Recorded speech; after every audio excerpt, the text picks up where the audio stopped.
parents told me. "Stop pretending you're important, you're a waiter." I smiled and said, "Okay." Then they walked into my restaurant and saw my name on the sign. My parents always had a particular look when they talked about me, like they were apologizing to the world for my existence. They used to introduce my older brother Brian as the future doctor, and my sister Melissa as the genius who got into Yale. Me? I was the one who likes cooking. Said with the same tone you'd use if someone confessed they liked eating glue. From as early as I can remember, they'd shoot down anything that made me light up inside. When I was 10 and made them a 3-course meal for their anniversary, they smiled, nodded, and said, "That's sweet. But let's focus on real talents now." In high school, when I told them I wanted to go to culinary school, my dad snorted and said, "You mean a school where you learn how to flip burgers?" So I tried to be what they wanted. I wore the mask. Applied for accounting programs. Took the business classes. But cooking, that never left me. Late at night, I'd cook in secret. I'd watch food documentaries like other kids watched action movies. My notebooks weren't filled with math problems. They were filled with recipes and plating diagrams. They didn't know that at 19, when I got my first job as a waiter, it wasn't because I had no other option. It was strategy. I wanted to see the restaurant world from the ground up. I watched how the chefs prepped, how the servers moved, how the owners managed it all. But my parents? Oh, they couldn't let that slide. "You're pretending you're important. You're a waiter," my mom said one Thanksgiving, right in front of the extended family. Everyone chuckled. I just smiled and said, "Okay." It became a pattern. They'd mock me, humiliate me, remind me that I wasn't doing anything real. And I'd nod like it didn't matter. "Okay," I'd say. Over and over. They never knew those words were my armor. Because behind the scenes, I was building something they couldn't see. Something they'd never understand. The first time I felt a crack form in their perfect little narrative was during my 3rd year waiting tables at a high-end bistro downtown. I wasn't just slinging wine and smiling at brunchgoers, I was studying. Every night I asked questions no one else did. I watched Chef Anna break down her prep station like it was choreography. I stayed late to help clean, just so I could hear the kitchen staff vent, gossip, and teach. And slowly, they started letting me in. One day, Chef Anna handed me a knife and said, "You ever break down a duck?" I shook my head. She smiled. "Well, you're about to." That night, I stayed until 2 a.m. She didn't just teach me. She tested me. By year 4, I was doing short prep shifts before waiting tables. Quietly, consistently.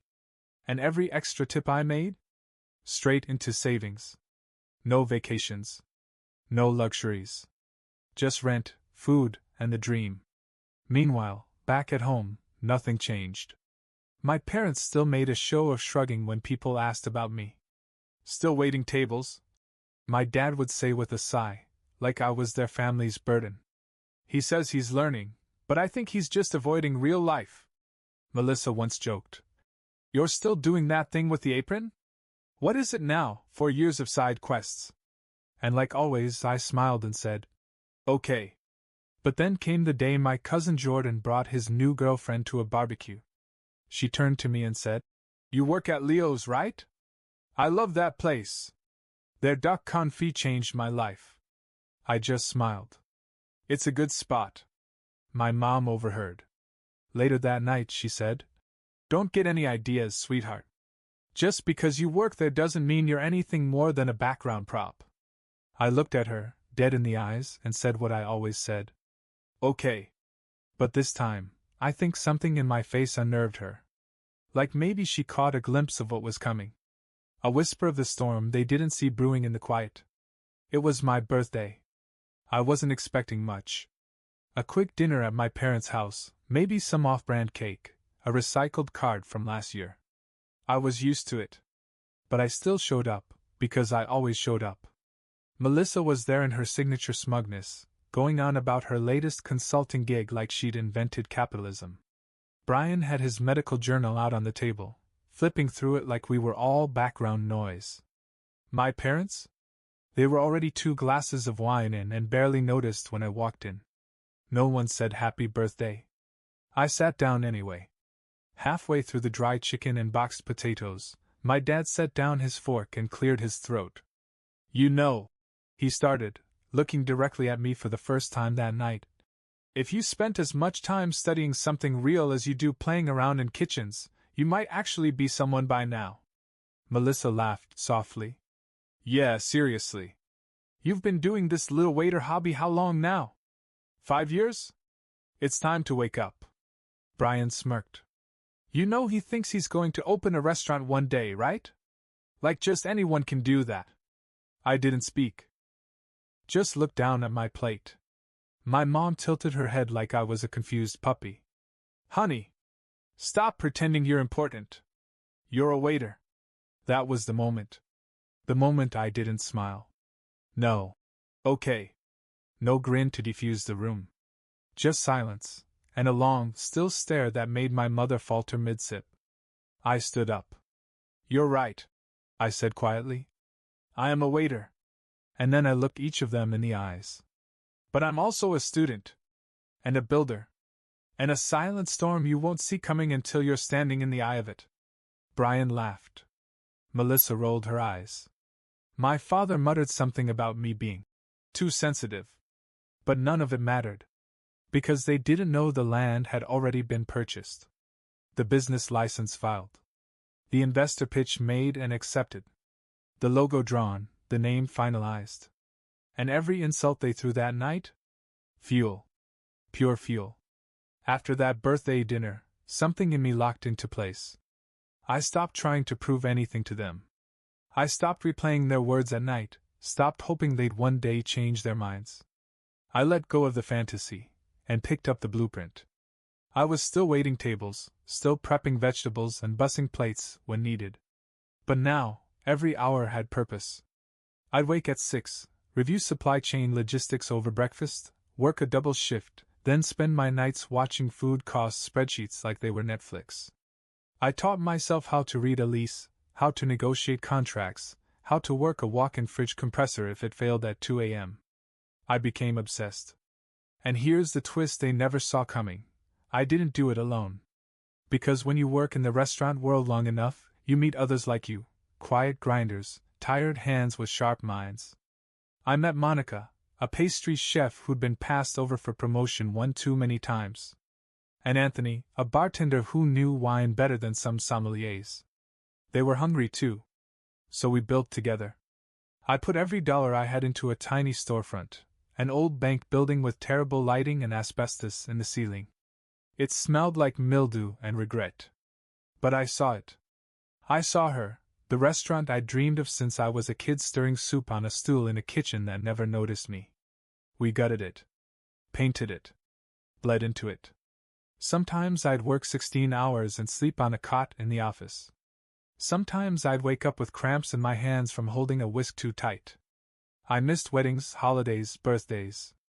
But I didn't miss that version of me who used to shrink at their table. He was gone. 3 years. That's how long it took to go from broken ceiling tiles to crystal glassware and custom plateware flown in from a tiny ceramic studio in Vermont. And when we opened the doors for the first time? My name was on the sign. 5 letters in gold leaf, glinting against black slate, Callahan. That was the name they used to mumble like it was embarrassing. But now, people waited weeks for a table to say it. We'd been open for 6 months. The reviews had started rolling in, words like visionary, elevated yet soulful. And my personal favorite, an intimate experience that feels both new and nostalgic. We were booked out for weeks. Even the mayor's office had come through once. Though I didn't cook that night, I stood back and watched my team crush it without me. That was the real high. I was in the back one Thursday night, checking on prep for the next day, when Olivia, our host, peeked her head into the kitchen and said, Callahan? There's a couple up front, older, asked for a table under Bradley. You want to take this one? Bradley. That was my father's name. I wiped my hands on my apron and walked out, expecting maybe some corporate type using his wife's name or something. But as soon as I rounded the corner and saw them standing by the entryway, My mother in a deep green jacket, my father holding his phone like he was too busy for the world. I felt it in my chest like a sucker punch. They didn't recognize me at first. It had been years since we'd seen each other. I wasn't the same quiet kid from their living room. My hair was shorter, my posture stronger. I wore a suit now, not an apron. And I wasn't smiling. Olivia greeted them politely. Table for two under Bradley? My dad nodded, not looking up from his screen. Yeah. And make sure it's not too close to the kitchen. We're celebrating. Celebrating. I almost asked, for what? But I bit my tongue and stepped forward, sliding in beside Olivia. I'll seat them, I said. Calm. Controlled. And she handed me the menus without a word. Right this way, I told them. I led them through the dining room, past the couples on dates, the wine glasses catching candlelight, the soft hum of conversation bouncing off warm wood and matte black. Everything designed, every inch, to feel like you were somewhere special. My mother glanced around, clearly impressed. This place is lovely, she said, a little surprised. My father finally looked up. Yeah. Not bad. I stopped by a corner booth with velvet cushions and gestured for them to sit. As I handed them their menus, I saw my father squint slightly at the wine list header, Callahan Tasting Room. He blinked. Looked around again. Is this named after the chef? I nodded. It is. My mom chuckled. Funny. That's our last name too. I leaned in, just enough so only they could hear. I know. They both looked up at me, puzzled. And that's when I let it land. I'm the owner. And the head chef. And the reason you had to wait 6 weeks for this reservation. Their faces froze. My mother's eyes went wide. My father looked like he'd swallowed something sharp. I straightened up. Enjoy the evening, I said with a tight smile. You're in for a memorable one. Then I turned and walked away, slowly, confidently, past tables of guests who had chosen to be here. People who saw value in what I created. And for once, I didn't feel small. I felt untouchable. I didn't go back to the kitchen right away. Instead, I stood near the bar, just out of sight, watching them. My father sat stiff, staring at the menu like it had betrayed him. My mother kept glancing around, trying to piece it together. And then, as if the universe was staging the scene itself, I saw her pick up the wine list again. She read my full name, Callahan James Bradley, embossed in gold. I watched her face fold in on itself. It wasn't shock anymore. It was shame. After about 20 minutes, I walked back to their table. Not as their son. As the owner. Everything to your liking? I asked, that same calm tone I'd mastered over years of swallowing insults. My mom looked up. Her voice was small. This is your place? I nodded. Yes. She opened her mouth to speak, but I held up a hand. I want to say something, I said, and I want you to really listen. Not interrupt. Not explain. Just listen. They didn't move. So I continued. You spent years telling me I was wasting my time. That my dream wasn't real. That I was just a waiter pretending to be important. I leaned forward slightly, elbows on the table, like I was offering them a taste of something rich and rare. Do you have any idea what it's like to carry that weight every single day and still show up? Still work? Still build? My father frowned. We didn't mean. I said, don't interrupt. I cut in. My voice never rose. But it landed like thunder. You mocked me in front of family. You laughed at my job. You told me I was delusional for wanting this. And I took it. I nodded. I smiled. I said okay. I paused. But I never forgot. My mother looked like she was about to cry. I didn't care. I poured every insult into this place. Every time you said I'd never make it, I invested in learning. Every time you rolled your eyes, I rolled dough. Every joke became fuel. Then I stood up. So tonight, while you sit in my restaurant, surrounded by people who paid to be here, who respect what I've built, I want you to understand something. I leaned in one last time. This isn't forgiveness. This is clarity. Then I slid the check folder across the table. It's on the house. A small gift, from your unimportant waiter son. And just like that, I turned and walked away. Behind me, I didn't hear a word. Just silence. The kind that only follows a truth too big to argue with. I walked straight past the servers, past the hum of conversation and the clink of glasses, and back through the swinging doors into the kitchen. The smell hit me first, rosemary and charred lemon, butter just starting to brown in a hot pan. Steam rose from the pasta station, and the grill hissed like it had secrets to tell. It was chaos, but it was my chaos. Organized, alive, focused. Monica glanced up from the pass and caught my eye. You good? She asked. I nodded. More than good. Anthony, our bartender, peeked through the service window. They figure it out? I smirked. Oh yeah? The rest of the kitchen kept moving, but slower now. A few of the line cooks had caught wind of who was sitting at table 12. One of them, Luis, barely 20 and already sharper than I was at that age, gave me a look. Not sympathy. Not pity. Respect. I didn't say much else. I just stepped to the side, tied on my apron, and picked up a chef's knife. You back on the line? Monica asked, surprised. Just for one dish, I said. I moved to station 4 and started slicing shallots. My hands knew the rhythm. The weight of the blade. The sound of a perfect dice landing on the board. This wasn't about showing off. This was about coming home to the only place I ever really belong. A place that never needed me to explain myself. A place that didn't care what anyone called me, so long as I showed up and did the work. We moved as a team, the way we always did. Tight. Clean. Quiet when needed, loud when it mattered. And somewhere, out in that dining room, the people who once mocked me were sitting at my table, surrounded by everything they told me I couldn't build. They were guests now. Not critics. Not family. Just guests. And I was the chef. Service went on like clockwork. Desserts were plated. Drinks poured. Laughter echoed through the dining room, but not from table 12. I didn't go back out there. Didn't need to. I'd said what needed to be said, and I'd said it standing tall. That part of me, the boy waiting for their approval, he didn't live here anymore.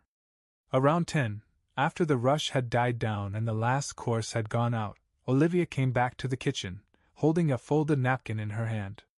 They left this, she said, handing it to me like it was something fragile. My name was scribbled on the outside. I opened it.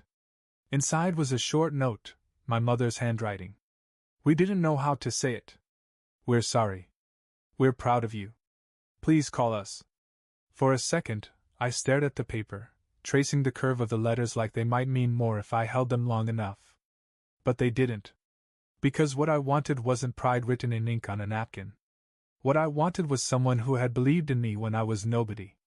When I was still just the kid with a dream and a bus tray full of dirty glasses. I folded the napkin once, then again, and set it down beside the dish pit. Let the steam and heat of the kitchen take it away. That chapter was closed. They could keep their too late apologies. I had something better. I had me. The restaurant closed at midnight. After the last table left, the team moved through cleanup like they always did, music low, towels flung over shoulders, pans soaking in the sink, the soft clatter of glassware being reset for tomorrow. There was a kind of sacred silence in it, one you don't get in other jobs. A silence that only comes after you've fed people. Nourished them. I walked the floor alone, checking every table, every corner like I always did before locking up. It was a ritual.